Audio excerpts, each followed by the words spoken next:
Places of worship act 1991 क्या भारत का सनातनी हिंदू जानता है क्या है?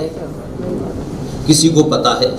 क्या किसी ने बीजेपी वाले का गला पकड़ा कि तुम पार्लियामेंट में थे, तुम अपोजिशन में थे, तुम्हारी गिनती कम थी, इससे कोई हमको लेना देना नहीं है?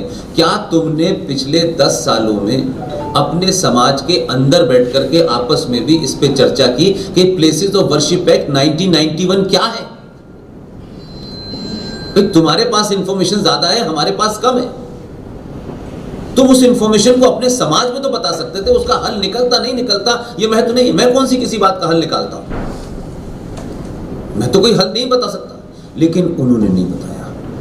95 में इतना जघन्य अपराध हुआ है, उसके बारे में एकदम चुप्पी है। तब लगता है कि दुश्मन से ज्यादा हमारे अपने खतरनाक है। दुश्मन तो है, ओपन है, सबको पता है ना भाई, ये तो करें। लेकिन आप देखिए कि दुश्मन आपसे कितना इंटेलिजेंट है, क्योंकि आपको लगता है हम तो पढ़े हुए लोग हैं, दुश्मन तो पंचर जोड़ता है। वो पंचर जोड़ने के बाद भी हमसे 1000 गुना ज्यादा इंटेलिजेंट है।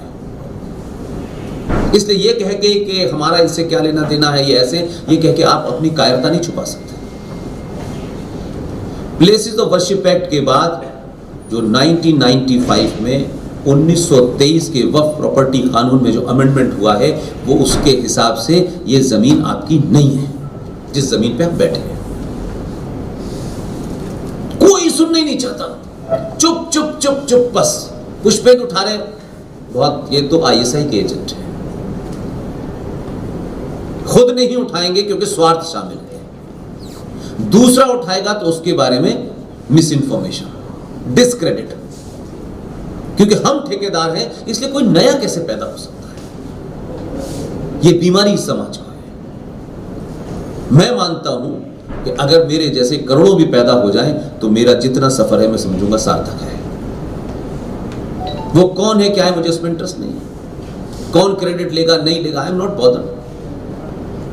इसलिए आपके यहाँ 1923 का वक्फ प्रॉपर्टी कानून, जिसको 1956 में नेहरू जी ने अमेंड किया, फिर 85 में मुसलमानों ने बाकायदा उसकी कीमत मांगी, और फिर राजीव गांधी ने अमेंडमेंट किया, 1995 में नरसिम्हा राव ने किया, और 2013 में जब भारतीय जनता पार्टी के सदन में 117 एमपी थे तब वो कानून बना। लेकिन 117 एमपीओ से पूछिए कि ये बात तुमने किसी के घर में आपस में मिलके कम्युनिटी पे की थी कि नहीं की थी? दुनिया की बातें तुम बताते हो, ये नहीं बताया था तुमने कि ऐसा हो गया है।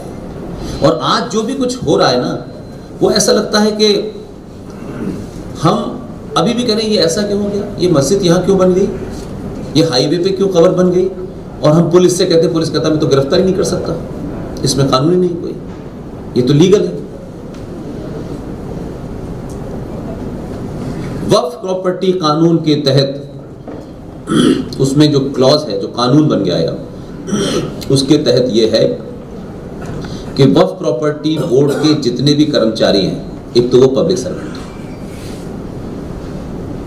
और वक्फ प्रॉपर्टी बोर्ड के लोग वो ये मानते हैं कि ये जो बिल्डिंग बनाई है आपने वक्फ प्रॉपर्टी पे बनाई है, वो ये मानते हैं, बस उनको कुछ और नहीं कुछ करना होता। और आपको अगर वो ये क्लेम करें और उनका क्लेम ये हो तो लीगली जो कानून बनाए उनको आपको नोटिस भी सर्व नहीं करना,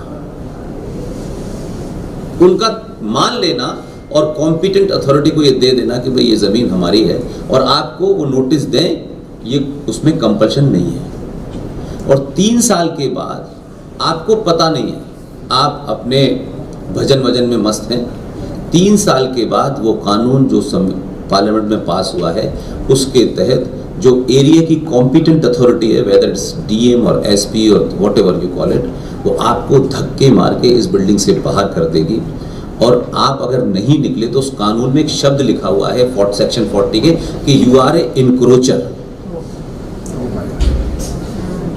और ये काम हो रहा है और इतने बड़े लेवल पे हो रहा है कि 1995 के बाद ना आपको बताया गया, और उसमें जो सबसे बड़ा हुआ है, जो छुपाने की बात नहीं है, जो सार्वजनिक है, और वो तो मतलब हम कह रहे हैं कि कोई छोटा मोटा कहीं हो जाता कि भाई इसके कारण ये जमीन ले ली है तो भी मैं मान लेता कि समाज को नहीं पता।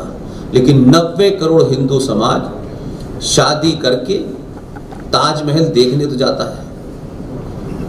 वक्फ प्रॉपर्टी बोर्ड ने ताजमहल को क्लेम किया कि ये वक्फ प्रॉपर्टी है। आज ताजमहल वक्फ प्रॉपर्टी की प्रॉपर्टी बन चुका है।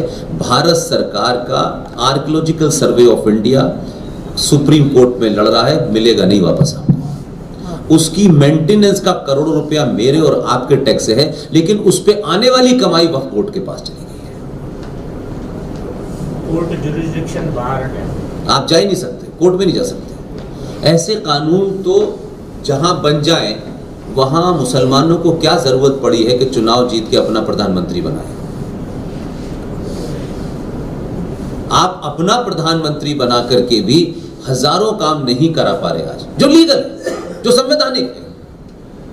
और उनकी ताकत देखिए कि उनकी न ताकत पार्लियामेंट में है न व्यवस्था में है, लेकिन किस तरीके से उन्होंने अपने गेम की गोटियां खेली हैं कि आपको आपके मारने का, आपको जहर देके सुलाने का इंतजाम हो गया है। और उसमें आपके लोग ही नहीं बता रहे, क्या कहते हैं कि तुम्हें जहर मिल गया है, तुम मरने वाले हो। वो आज भी ये कह रहे हैं कि हम काशी को लेंगे। काशी पे समझौता करे बैठे हुए हो, अपने लोगों को मूर्ख बना रहे हो, क्योंकि तुम्हें लगता है कि लोगों को तो पता